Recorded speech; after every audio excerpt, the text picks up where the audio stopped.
Here is the translation. Welcome, dear reader. You are about to embark on a journey that will tug at your heartstrings, ignite your emotions, and leave you reflecting on the unbreakable bond between mother and child. This is a story of love, sacrifice, and the relentless fight for justice, one that transcends the boundaries of pain and fear, proving that no matter how dark the world becomes, the light of love will always guide us through. As you turn the pages, prepare to be drawn into a world where hope is the strongest weapon and the most powerful force of all is a mother's love. Stay with us. This story will captivate your soul. The dawn broke gently over the countryside, painting Margaret's modest home in hues of gold. The delicate light filtered through lace curtains, casting intricate shadows on the worn wooden floors. Margaret sat at her small kitchen table, her hands wrapped around a chipped porcelain cup, sipping tea that had long gone cold. Her eyes, lined with years of worry and longing, lingered on the photograph of her son John, displayed on the windowsill. The picture was a moment frozen in time. John, grinning confidently in his graduation robe, his arm draped around her shoulders. His promises of a bright future echoed in her mind, a bittersweet melody that refused to fade. It had been 2 years since she last heard from him.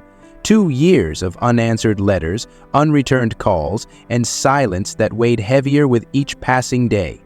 Margaret tried to rationalize it, telling herself he must be busy with the life he had always dreamed of, the life he deserved. Yet, the gnawing uncertainty of his well-being gnawed at her like a relentless tide. She often lay awake at night, staring at the ceiling, imagining the worst but hoping for the best. That morning, something inside her shifted. Perhaps it was the weariness of waiting, or maybe it was the faint whisper of a mother's intuition. Margaret made up her mind she would go to the city and find him. Resolutely, she packed a small bag, placing inside it a scarf she had knitted for him, his favorite cookies she baked the night before, and the last address he had sent her. As she locked the door behind her, she paused to glance at the house she had called home for decades. Its familiar comforts now seemed to echo her loneliness, urging her forward. The bus ride to the city was long and meandering. Margaret stared out the window, the rolling hills of her countryside retreating into the distance, replaced by sprawling highways and towering buildings. The hum of the engine and the occasional chatter of fellow passengers offered little distraction from her swirling thoughts. She clutched the address in her hand like a lifeline, her fingers trembling slightly as memories surfaced. She remembered John as a boy, his laughter filling their small home, his insatiable curiosity leading him to dismantle radios and appliances just to put them back together. She had worked tirelessly to ensure he could chase his dreams, sacrificing her own comfort so he could attend a prestigious university. When he left for the city, she had been filled with pride, though her heart ached at his absence. His letters had been her solace, painting vivid pictures of his success and ambitions. But as time passed, those letters became sparse, their warmth replaced by the cold silence that now haunted her. When the bus finally pulled into the bustling city station, Margaret felt a pang of trepidation. The city was a cacophony of sounds, horns blaring, voices shouting, footsteps rushing, and she felt dwarfed by its sheer magnitude. Clutching her bag tightly, she hailed a taxi, her voice barely audible as she recited John's address to the driver. The cab wound its way through the city, weaving between skyscrapers that seemed to pierce the sky. Margaret's hands tightened on the seatbelt, her unease growing with each passing moment. The taxi came to a halt in front of an imposing iron gate. Beyond it, a sprawling mansion loomed, its grandeur starkly contrasting with the modest life Margaret had known. The gate opened slowly, revealing meticulously manicured lawns and a fountain that sparkled in the afternoon sun. Margaret hesitated, her worn shoes crunching softly on the gravel driveway as she approached the towering front door. Her heart pounded as she pressed the doorbell. Moments later, the door creaked open, revealing a young woman with sharp features and an icy demeanor. Catherine. She would later learn her name was. Catherine's eyes swept over Margaret, her expression one of barely concealed disdain. "Can I help you?" Catherine asked, her tone clipped. Margaret squared her shoulders, summoning all her courage. "I'm Margaret, John's mother." Catherine's eyes flickered briefly, an emotion Margaret couldn't place passing across her face before it disappeared. "John isn't home," she said flatly. "He's very busy with his business." Margaret hesitated, searching Catherine's face for any sign of warmth. "I've come from the countryside to see him. I can wait until he returns." Catherine sighed, the corners of her lips tightening. "Fine, come in." The opulence of the mansion was suffocating. Margaret sat stiffly on the edge of an ornate armchair, her hands clasped tightly in her lap. The room was immaculate, filled with expensive furniture and gilded decorations, yet it felt cold, devoid of life. There were no family photos, no personal touches, just a hollow display of wealth. Margaret's eyes wandered, searching for any trace of her son. The emptiness of the room mirrored the unease that settled deep in her chest. Catherine reappeared with a cup of tea, setting it on the table before Margaret without a word. "How long has John lived here?" Margaret ventured, her voice trembling slightly. Catherine's lips curved into a tight smile. "A while. He's been very successful." The vagueness of her response only deepened Margaret's unease. She glanced at the ornate clock on the wall, its hands ticking loudly in the silence. Hours passed, and there was still no sign of John. The shadows lengthened, casting eerie patterns on the walls, and Margaret's anxiety grew. She decided she would not leave without seeing her son. That evening, Alfred, the butler, appeared to escort Margaret to a guest room. His demeanor was formal, yet there was something in his eyes. A flicker of sympathy, perhaps? As he showed her to her room, he paused at the door, his voice low. "Rest well, ma'am," he said, "and be cautious." Margaret's heart skipped a beat at his cryptic warning. Alone in the lavish guest room, she sat on the edge of the bed, her thoughts racing. Something was wrong. She could feel it in the very bones of the house, in the way its grandeur seemed to conceal dark secrets. As the night deepened, Margaret found herself unable to sleep. The mansion's silence was oppressive, broken only by the faint murmur of voices somewhere in the distance. Driven by an unshakable sense of foreboding, she slipped out of her room, her footsteps soft against the polished floors. The hallway stretched before her, dimly lit and shrouded in shadows. Margaret's resolve hardened. Whatever lay hidden within these walls, she would uncover it. For her son, she would face anything. Margaret's quiet footsteps echoed through the mansion's halls, an unsettling rhythm that seemed to mock her sense of urgency. The house, for all its grandeur, felt suffocating, a gilded cage trapping her in a sea of opulence, yet devoid of life. The silence between her breaths grew louder as her mind raced, a whirlwind of confusion, hope, and dread. She couldn't sit idly by any longer. Her son was here. She could feel it in her bones. But why did it feel like she was searching for a ghost? As she wandered the endless corridors, each door seemed to hold its own mystery, its own secret. The opulence of the rooms was no comfort. Instead, the ornate furniture and expensive curtains seemed to sneer at her, a stark contrast to the life she had left behind in the quiet countryside. Her world, once full of the simple joys of home and family, had now been replaced by this vast, cold, empty mansion. The mansion was as much a stranger to her as the life her son had chosen. The heavy silence of it all pressed down on her chest, suffocating any remaining sense of security she might have had. Margaret's mind was a storm of conflicting emotions, each thought fighting to be heard. There was the love, pure and fierce, that she had nurtured since John's first breath, a love that had never wavered, no matter the distance or the years. But there was also fear, a deep, gnawing fear that her son was not the man he had once promised to be. She had raised him to be strong, independent, and good, but now, standing in the heart of this cold mansion, she questioned everything. Was he the same boy who had once promised to return home and make a better life for both of them?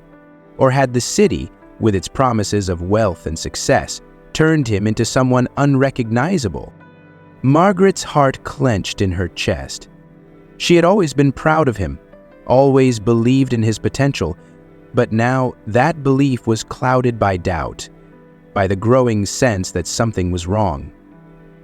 She tried to push those thoughts away, but they returned, relentless as the ticking of the clock she had noticed earlier, as though mocking her silence with its steady, unwavering beat. She had come all this way. She had traveled miles, crossed through landscapes both familiar and foreign, only to find herself here, on the verge of something she couldn't yet name. And then there was Catherine, the woman who stood between her and her son, the woman whose cold eyes seemed to measure her every move. Catherine's presence was like a dark cloud hanging over Margaret's already fragile hopes. Something about her was off, and Margaret could sense it. The way Catherine had looked at her earlier, the barely veiled disdain in her expression, had set her nerves alight. It wasn't just the woman's haughty tone or the ice in her gaze. There was something darker, more dangerous beneath the surface. Margaret could feel it, as surely as the pool of the earth beneath her feet. Now, Catherine didn't belong here.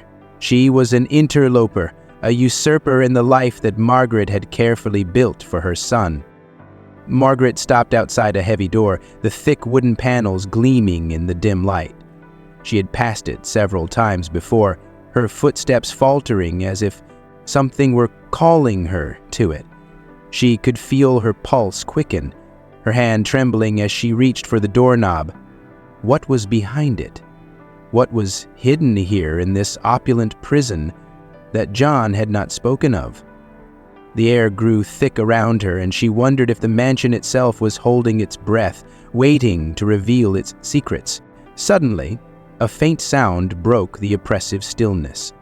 It was so soft at first that Margaret almost convinced herself she hadn't heard it. A soft murmur, like a distant conversation. But there it was again, clearer this time. A low voice, muffled behind a closed door. Her heart leapt in her chest, and she pressed her ear to the wood, straining to hear. A word's man of expression summoned her to the door, straining to hear. She pulled away, her mind racing. It was too late to turn back now. Her instincts had taken over, and the need to find her son, to see him with her own eyes, burned more intensely than ever. Margaret's breath hitched in her throat as she moved down the hallway, every step purposeful, each one filled with a growing sense of inevitability. The house seemed to close in on her, its walls pressing together in an oppressive embrace. Her mind whirled with questions she didn't yet have the answers to, but knew she had to ask. Why was John hiding? Why had he not come to see her? Was he a prisoner in this mansion, trapped by his own success, by Catherine's control? Her heart ached as she thought of the last time she saw him, full of ambition, wide-eyed, promising her a future where they would no longer have to worry. What had happened to that promise? What had the city done to him, and, more importantly, what was Catherine doing to him now? She turned a corner and found herself face to face with a figure, Alfred, the butler. His presence was not surprising, but the way his eyes darted to the door behind her, a shadow crossing his face, made her pause. His expression was unreadable, but there was something in his gaze, something that told her he knew more than he was letting on. He seemed to want to speak, but he remained silent, his lips pressed into a thin line. The tension in the air between them was palpable, and Margaret felt as if she was standing on the precipice of something she couldn't quite see, something both terrifying and inevitable. "Is he here?" Margaret asked, her voice trembling, betraying the urgency in her chest. Alfred hesitated for a moment, his gaze flickering to the door behind her again. Then he spoke, his voice low and measured. "Your son is here, but... He trailed off, the unspoken words hanging in the air between them like a specter. "But what?" Margaret pressed, her heart racing in her chest, her mind filled with a sense of foreboding that she could not shake. "It's complicated," Alfred said, his voice barely a whisper. "Your son, he's not well. There was an accident months ago. He's been changed. He's not who you remember." Margaret's world tilted. The words struck her like a blow. Not well. Not accident. John, her son. The boy she had raised with such love and care. The boy who had left her with promises of a better life was not the same. Her breath caught in her throat as she stared at Alfred, searching his face for some sign of reassurance, some glimmer of hope. But there was none, only the cold, hard truth of his words. Alfred looked at her, his eyes filled with a sorrow she couldn't quite place. "Catherine's been keeping him locked away," he continued, "under her control. She's poisoned him over time, slowly. It's not just an accident, Margaret. It's deliberate." The weight of his words crashed down on Margaret like a tidal wave. Poison, control. Her son, her precious John, had been betrayed, and Catherine, the woman who stood between them, was at the heart of it. Margaret's world, once steady and predictable, now seemed to spin out of control. The woman who had once promised a future full of hope and joy for her son was now the architect of his undoing. Margaret's heart shattered in her chest, but there was no time to mourn. There was only time to act, time to save John. The mansion seemed to grow darker, more oppressive with each passing hour. The polished floors, the gilded frames, and the marble statues all felt like silent witnesses to a crime, their beauty an ironic contrast to the ugly truth that Margaret had begun to uncover. The walls were closing in on her, slowly, surely, as if the very house were conspiring to keep her from finding her son. She had come here searching for answers, but all she found were more questions, more shadows, and the suffocating feeling that the mansion itself held her captive. Margaret could feel the tension thickening in the air like a storm gathering on the horizon. Every step she took seemed to echo through the silence, her footsteps louder than ever. She moved with purpose, but every corner she turned, every door she passed, led to more questions. Where was John? What had happened to him? And what was Catherine hiding behind that cold, impenetrable facade? The words Alfred had spoken, poisoned, controlled, kept reverberating in her mind like a drumbeat, driving her forward. But with every new discovery, the knot in her stomach twisted tighter. Margaret's heart ached with a pain so sharp it felt as though it might tear her apart. The image of John, her son, lying somewhere in this vast empty house, trapped in a life that wasn't his, filled her with a fierce determination. She could feel the weight of it in her bones, the unrelenting drive to find him, to save him from whatever hold Catherine had over him. She had always believed that a mother's love could conquer any obstacle, but now, standing in the heart of this cold, silent mansion, that belief was being tested. Every moment she spent here, the more she realized how far-reaching the web of lies and deceit had become. She knew she could no longer wait for Catherine to show any signs of weakness. Catherine's coldness had settled over Margaret like a fog, chilling her to the bone. Margaret was keenly aware that Catherine was always watching, her eyes lurking behind every door, every corner, every room. It was as though the woman was the very embodiment of the mansion's oppressive silence. Cold, calculating, and unfathomable. Every interaction with Catherine had been a battle of wills, with Margaret's maternal love clashing against Catherine's steely indifference. The woman's elegance, her poised demeanor, only made her cruelty more striking. Margaret felt the divide between them deepening, each word, each glance, each moment, a silent challenge, as though they were two adversaries locked in a battle neither could afford to lose. Margaret found herself pacing the ornate hallway, her breath coming in shallow gasps. The unease was becoming unbearable. The mansion, once a symbol of wealth and success, now seemed to mock her at every turn. Its beauty, its ostentation, felt like a hollow shell, hiding the rot inside. As Margaret turned a corner, she caught sight of Catherine's figure through the cracked door of the library. She was standing by the window, her back turned, gazing out at the sprawling garden below. The setting sun cast a golden glow over her, making her seem almost angelic, yet Margaret knew better. The facade was just that, an illusion, masking the woman's true nature. Margaret's heart pounded in her chest as she stepped forward, her voice low but steady. "Catherine." The woman turned slowly, her lips curling into a smile that didn't reach her eyes. "Margaret," she said, her voice like ice, "I thought you might be looking for me." For a moment, they simply stood there, locked in a silent standoff. Margaret could almost feel the weight of the moment, like the air itself was thick with unspoken tension. She knew that this encounter, this moment, would set the course for everything to come.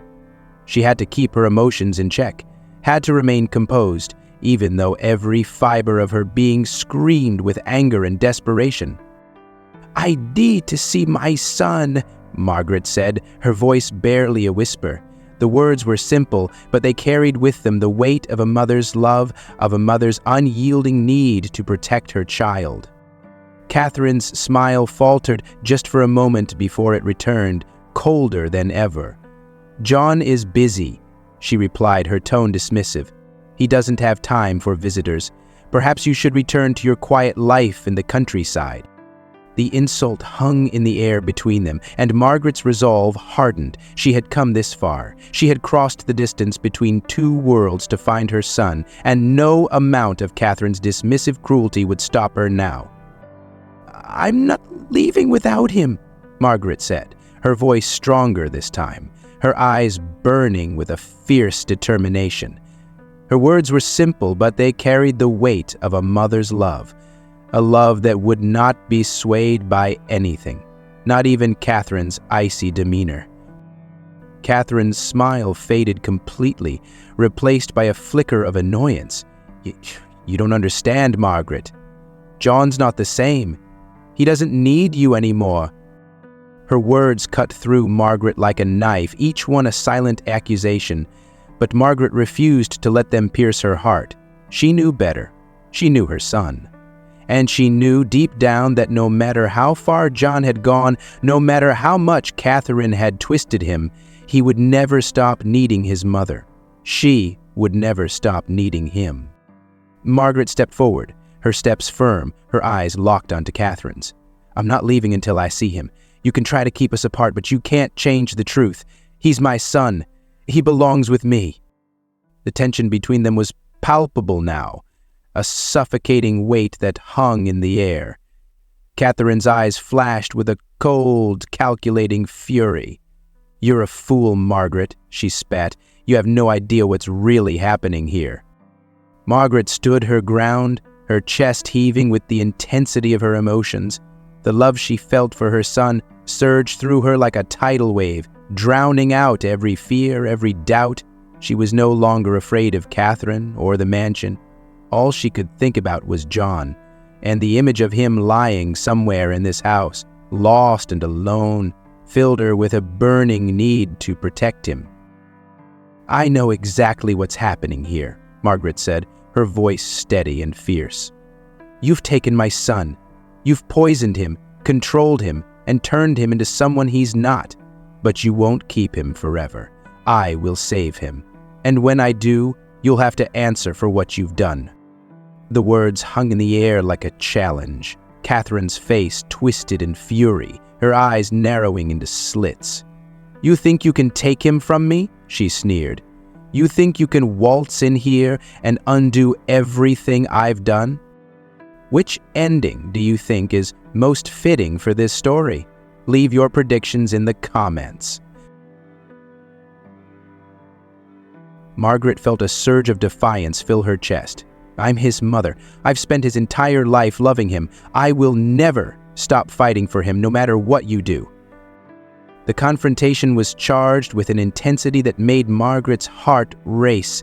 Every word, every look was a battle. But she felt it.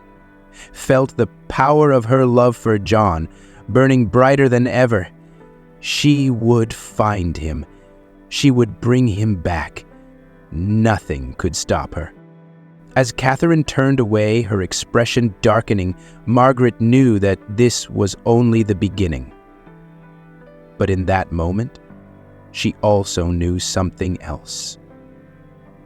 She was no longer the quiet, passive woman who had come searching for answers. She was a mother, fierce and unyielding, and nothing would stand in her way. The silence in the mansion was suffocating, pressing against Margaret's chest with the weight of unspoken secrets.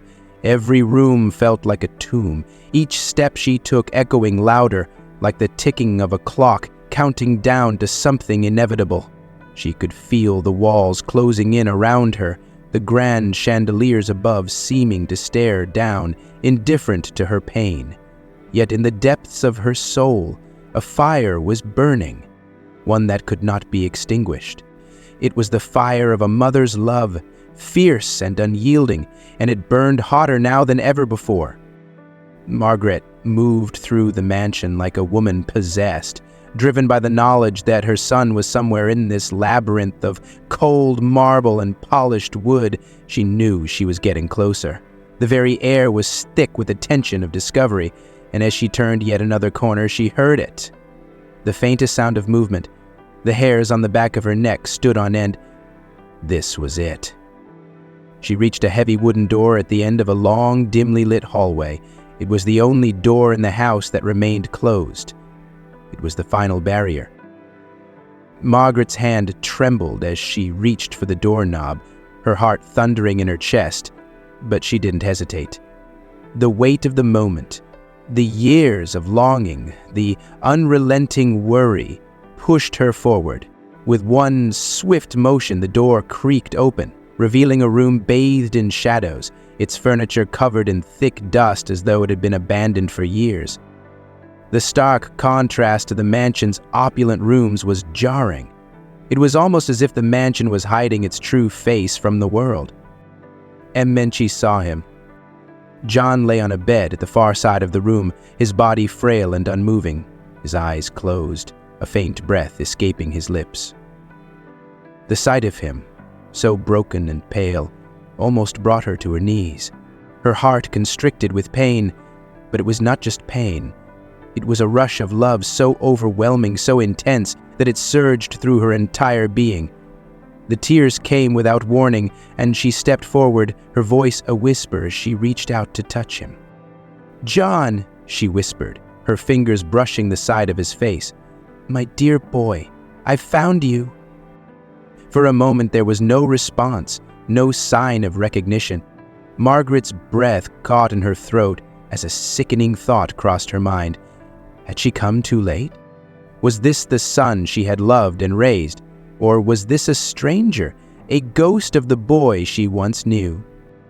But then, just as she was about to pull away, a faint twitch of his fingers caused her to freeze. His eyes fluttered open, and they locked onto hers. Recognition flashed in his gaze, but it was followed by confusion and fear. He struggled to sit up, his body weak and trembling, but Margaret was there in an instant, her hands on his shoulders, steadying him. "Mom!" His voice was barely a whisper, raw and strained. "You came. You came for me." Margaret's heart swelled with relief. He was still there, still her son.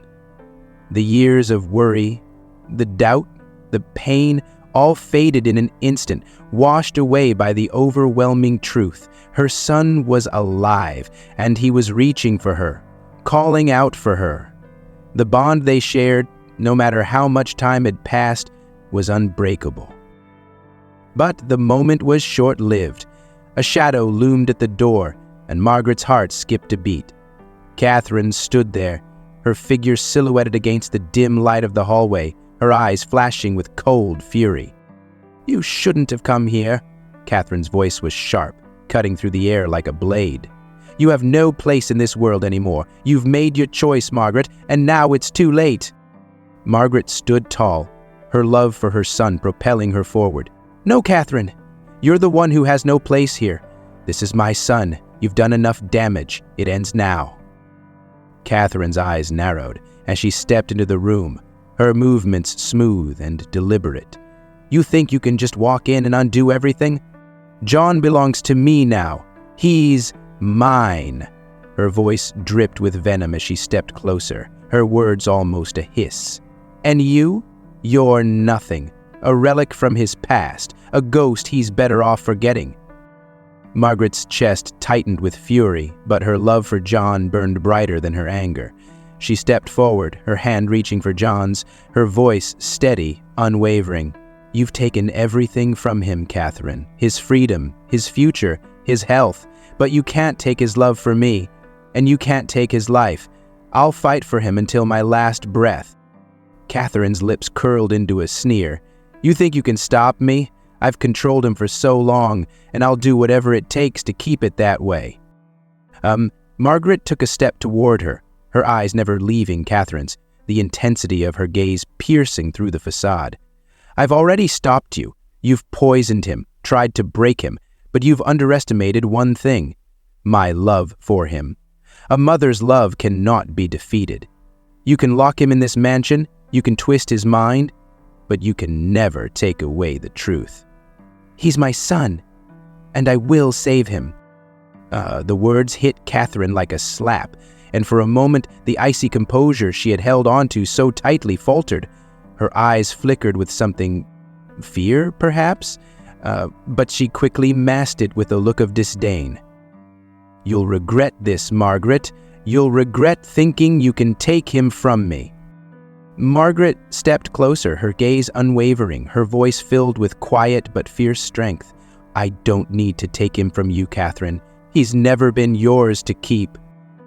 Without another word, Margaret turned to John, her hands cradling his face as she whispered urgently, "We're leaving. Now. Come on, sweetheart, you're coming with me. We're going home." John's body trembled, but he nodded, his hand finding hers as if he had been waiting for this moment, for her touch, for her reassurance.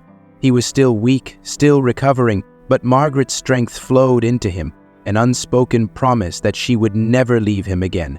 Together, they would face whatever came next.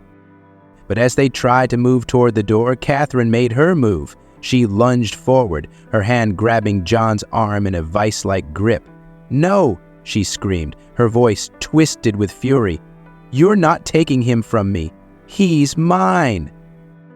In an instant, Alfred appeared in the doorway, his face grim. "Enough, Catherine," he said, his voice firm and steady. "This has gone too far." For a moment, there was silence, broken only by the sound of Margaret's breath, heavy with the weight of her decision.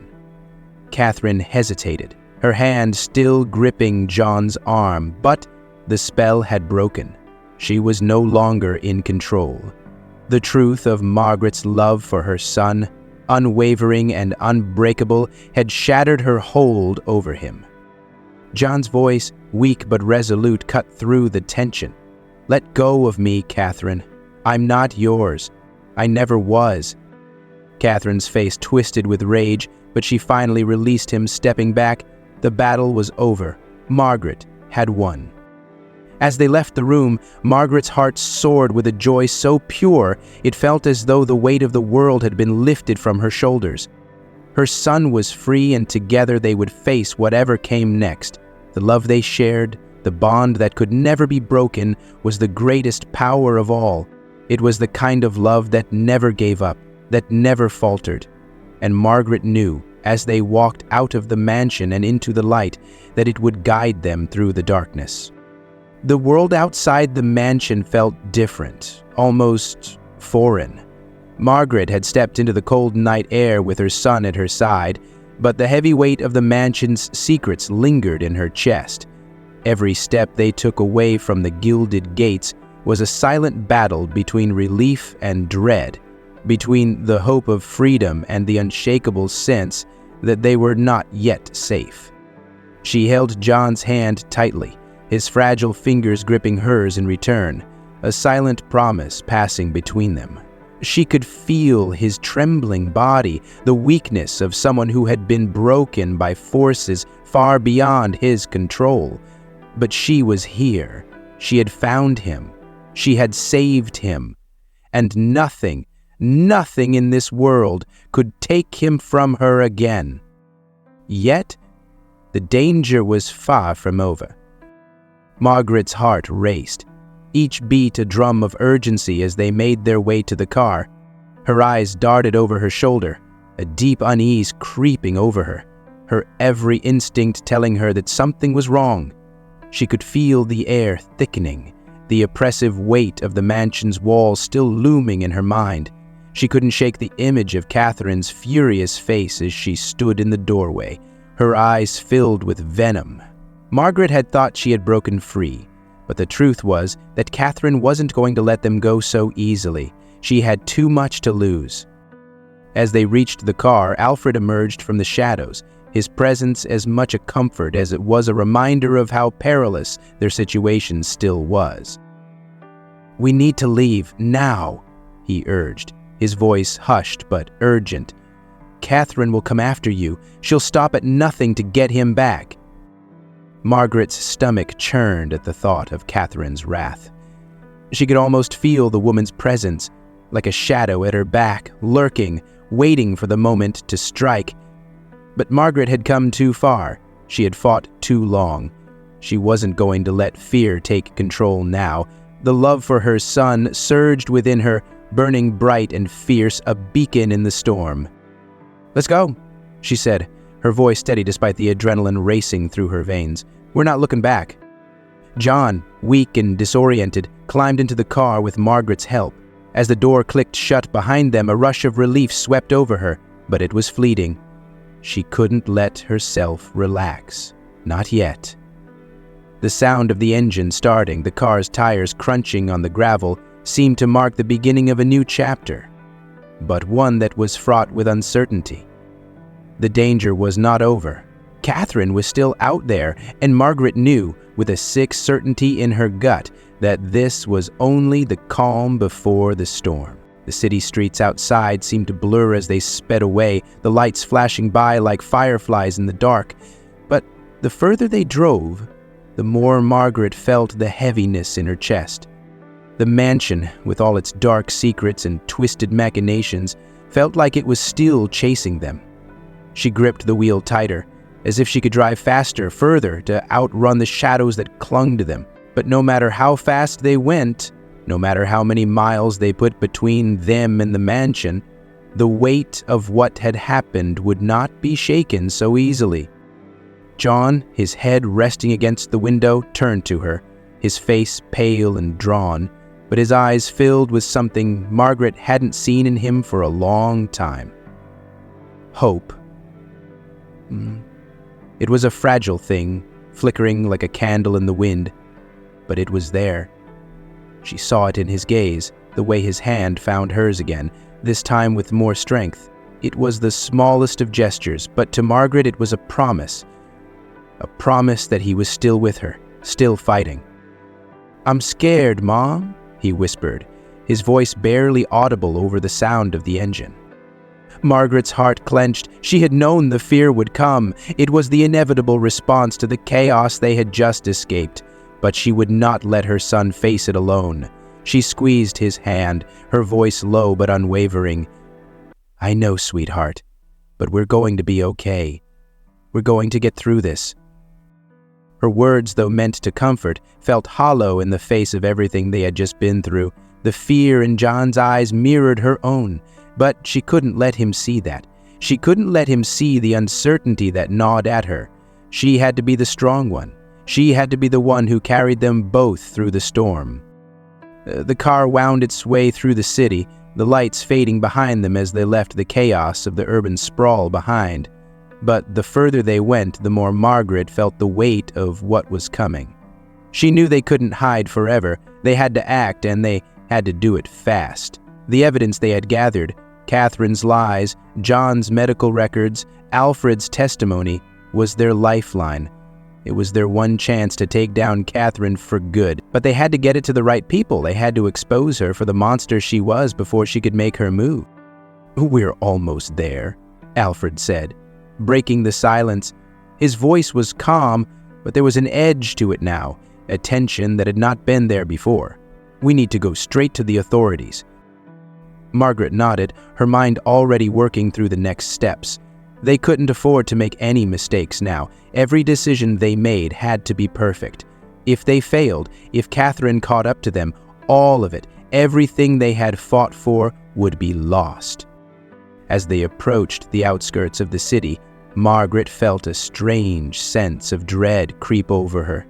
They were close, so close to safety. But it was in the moments before safety that the greatest danger often lurked. Her eyes flickered to the rearview mirror, her pulse quickening. She couldn't shake the feeling that something was following them.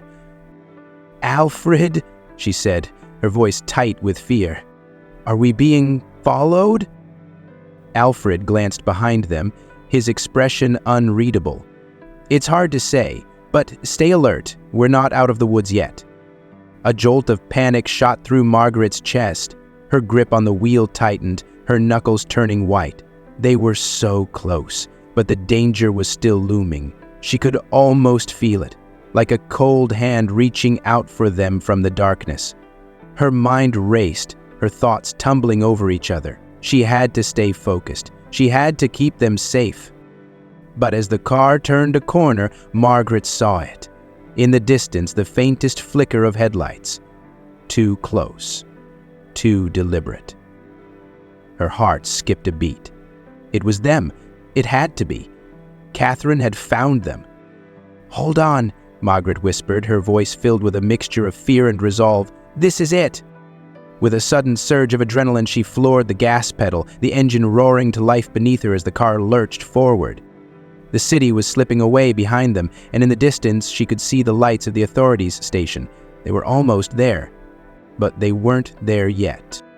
The headlights behind them grew brighter, faster, and Margaret could feel the tension in her chest building. The chase was on, and this time, she wasn't going to run. "We're not going to let her win, John," Margaret said, her voice shaking but fierce. "We're going to make it. We're going to be okay." Her son's hand found hers again, his grip tight. The feeling of his touch, the promise of safety, steadied her. No matter how close Catherine got, no matter how far the road stretched before them, Margaret would keep fighting. She would never stop fighting. With one final glance in the rearview mirror, Margaret turned her eyes back to the road ahead, and she pressed on, her foot heavy on the gas pedal, her heart light with determination. The end of this journey was near, and she could almost taste the victory. But she knew the battle was far from over. It was only just beginning. The wind howled through the trees as Margaret and John reached the threshold of the police station. The car's tires screeched to a halt as the vehicle slid into a parking spot, the engine's growl fading into the night. The world felt frozen for a moment, suspended between the tense past they had just fled and the uncertain future that awaited them. Margaret took a deep breath, a chest rising and falling with the weight of the journey, the fear, the hope, and the love that had propelled her through this dark night. John, still weak, sat beside her in the car, his eyes clouded with fatigue but alight with something else, something that had been missing for so long: trust. He reached for her hand, his fingers curling around hers, and in that simple gesture, Margaret found the strength she had been searching for. They had made it this far. Together they had fought, they had survived, and now the rest was in the hands of those who could see the truth. They exited the car, the cold night air nipping at their skin, but it didn't matter. Margaret felt an inner warmth, a fire that came from deep within, a mother's love, the kind that could not be extinguished. It had carried her this far, through danger, betrayal, and fear, and now it was leading her to victory. The doors to the police station opened, and they stepped inside. The officers behind the desk glanced up, momentarily startled by their appearance. Two weary souls, broken but not defeated, standing in the heart of the city's justice system. Margaret's heart pounded, the final step of their journey hanging in the balance. This was the moment, the one they had fought for, the one they had prayed for. "May I help you?" one officer asked, his voice warm but wary. Margaret nodded, her throat tight. She could barely speak. The weight of everything that had led them here filled her to the brim. But she didn't need words. She didn't need elaborate speeches. She had the evidence. The medical reports, Alfred's testimony, the financial documents, everything that would expose Catherine and her vile schemes. "We need to speak to someone in charge," Margaret said, her voice steady despite the tumult of emotion swirling inside her. "We have evidence of a crime. My son's life is in danger, and it's been that way for months." The officer, sensing the urgency in her voice, immediately led them to a back office. There, an experienced detective named Claire Johnson sat at her desk, a stack of paperwork in front of her. When they entered, her sharp eyes flickered from the documents to the weary mother and son standing before her. Margaret could see the skepticism in Claire's gaze, but she didn't let it falter her resolve. She set the stack of documents down on the desk, her hands trembling only slightly. "This is everything," Margaret said. "Proof that my son, John, has been poisoned over the course of months. The woman who did this to him, Catherine, has been using him for his wealth and his business empire. She's controlled him, manipulated him, and nearly killed him." Claire's eyes narrowed as she scanned the documents, her face hardening with each passing second. She looked at John, who stood quietly by his mother's side, his head low, his once vibrant eyes now dull and haunted. But there was a flicker of hope in them now, a spark that hadn't been there before. He was alive. He was here, standing next to the woman who had never given up on him. Claire stood up and grabbed the phone on her desk. "I'm calling in a team. This is enough to bring her down." Margaret's heart soared, but the fear didn't dissipate. They weren't out of danger yet. She couldn't let herself rest.